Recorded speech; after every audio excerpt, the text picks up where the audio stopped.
El teclado de una computadora funciona como una computadora en miniatura y utiliza circuitos e interruptores para registrar los comandos accionados y traducirlos en señales que la computadora comprende. Pero ¿cómo sabe el teclado qué indicarle a la computadora cada vez que se presiona una tecla? La clave de todo teclado de computadora es un pequeño circuito integrado o microchip, no mayor que un grano de arroz. Se coloca con unas pinzas en el centro del tablero de circuitos preimpresos y controla el flujo de información desde el teclado hacia la computadora. A pesar de su tamaño reducido, cada microchip posee un circuito electrónico cableado en su interior que registra cada pulsación o combinación de teclas y determina qué carácter o comando enviar a la computadora.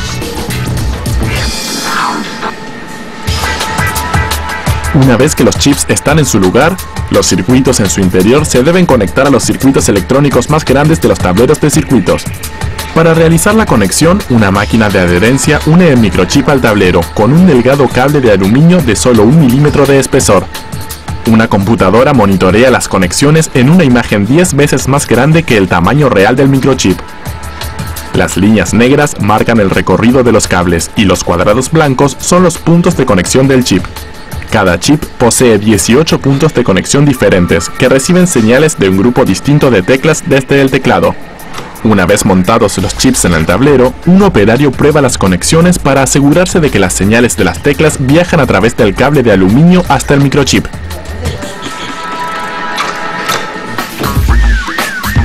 Si el teclado pasa la prueba, el microchip se recubre con un pegamento negro que protege y aísla los puntos de conexión. Luego, los operarios agregan componentes eléctricos en el lado inferior de cada teclado. Los componentes trabajan como compuertas, que controlan el flujo de corriente eléctrica en el tablero. Los operarios agregan resistencias que detienen o resisten la corriente. Y capacitores que la almacenan y aumentan para mantener un flujo constante de señales desde el teclado hacia el microchip. Una vez instalados todos los componentes eléctricos, se agregan 3 bulbos LED verdes en cada tablero. Los bulbos fijan las mayúsculas, los números y el movimiento de las páginas. Cada LED se enciende en el tablero cuando las teclas están activadas. Cuando todos los componentes eléctricos y las luces están en su lugar, los tableros se trasladan hacia un horno a través de un río de estaño derretido. El estaño suelda los delgados cables de los componentes eléctricos al tablero. Los asegura en su lugar y completa el circuito eléctrico del tablero. Mientras se seca el estaño, se marcan las teclas de plástico del teclado con letras, números y símbolos que especifican las funciones de cada una. Las marcas se tallan en las teclas con un rayo láser invisible que brilla desde arriba. El láser vaporiza la cubierta de plástico negro de las teclas y deja a la vista el plástico blanco que hay debajo. Como las marcas se tallan en el plástico en lugar de imprimirlas o pintarlas, nunca se borran ni se despegan.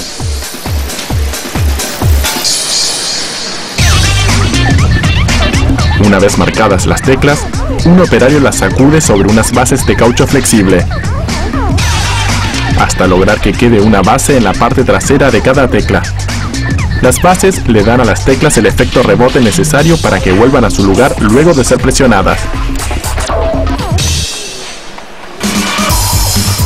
A continuación, el tablero de circuitos se coloca en el teclado, junto con una delgada membrana eléctrica que posee un interruptor sensible a la presión para cada tecla.